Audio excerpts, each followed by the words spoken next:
Magigalang millennial nga nalusno tungod sa pandemya mibarog pagbalik diyang nagtukod og restaurant kansang Signature Burgers patok sa Davao City. Atong sayro ng ilang istorya, pinaagi nining report. Pagkaon ang usa sa mga essential nga butang duna may pandemya o wala. Busa mo kini ang negosyong nahuna-hunaan sa maghigalang Luis Tan ug Henry Tejamo kauban ang uban pak barkada.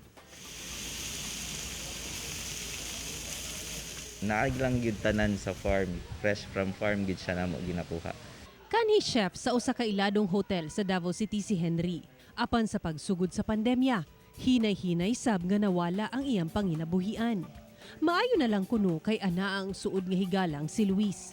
Usa ka OFW nga natanggong dinhi sa Pilipinas tungod gihapon sa pandemya.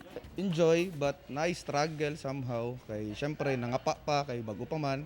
Busa silang duha ug uban pa nilang magbarkadang pulos mga millennial nagtukod og restaurant nga ang specialty nga Signature Burgers patok sa mga Davaoenyo.